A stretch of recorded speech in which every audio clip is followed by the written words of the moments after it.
কিন্তু কথাটা কওয়া উচিত না, কিন্তু না কইলো না, সাহসী পাইতেছি না কওয়া। আরে বল, সমস্যা নাই, তুই আমাদের বাড়ির কাজের লোক, তোর ভালো মন্দ দেখার দায়িত্ব আমার।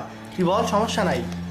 স্যার, আপনি যে সময় অফিসে যান, বাসা ফাঁকা থাকে, তখন ম্যাডাম না আরেকটা সেলাই না কি যে করে আমি। হিমানি, তুই আমার মায়ের বয়সী, তাই তোর গায়ে আমি হাত তুললাম না, সম্মান করলাম। আর কোনোদিন যদি এইসব কথা বলছিস আমার বউয়ের নামে, তোর খবর আছে। যেই বাড়িতে নুন খাস সেই বাড়িতেই হারামি করিস। বেয়াদব, মনে রাখিস কথাটা। আচ্ছা বেবি আসো।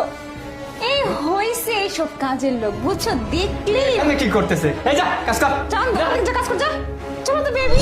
কি এবার বুঝতে পারছো তুমি এটা করতে পারলে? হ্যাঁ, আমি তোমার কাছ থেকে এইটা আশা করি নাই।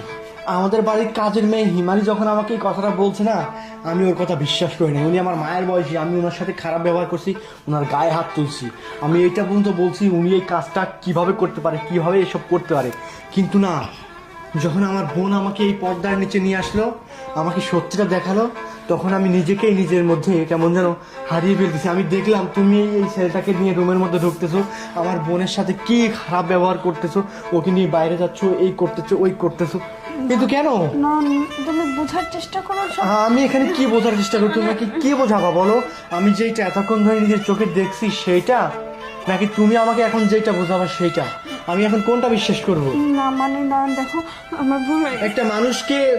একটা মানুষকে সর্বোচ্চ দিয়ে, আমার জীবনের সবটুকু দিয়ে আমি তোমাকে ভালো রাখার চেষ্টা করছি। আমি সবসময় চেষ্টা করছি যাতে তুমি ভালো থাকো, সুখে থাকো। তুমি যখন যেটা আবদার করছো, আমি কখনো বলি নাই যে তোমাকে আমি এই জিনিসটা দেবো না। আমি চেষ্টা করছি তোমাকে সেইটা পূরণ করে দেওয়ার জন্য, তোমার সুখের জন্য। আমি আমার বাড়িতে 3 জন মানুষ শুধুমাত্র, তারপরেও আমি একজন কাজের মহিলা রেখে দিয়েছি তবু যেন তুমি ভালো থাকো। তারপরেও আমার কমতি, আমার পেছনে তুমি অন্য একটা ছেলেকে নিয়ে এসে এসব করে বেড়াচ্ছ। আসলে কি জানো তো পুরুষ মানুষের জীবনটা কেমন? যখন বাড়িতে থাকে তখন বউ বলে টাকা নিয়ে আসো, আর যখন টাকার পিছনে দৌড়ায় তখন বউ আরেকজনের হয়ে যায়।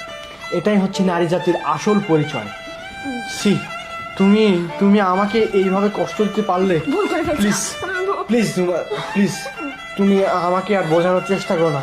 আমি এতক্ষণ ধরে যেটা দেখছি সেটা কখনো ভুলে যাবার নয়।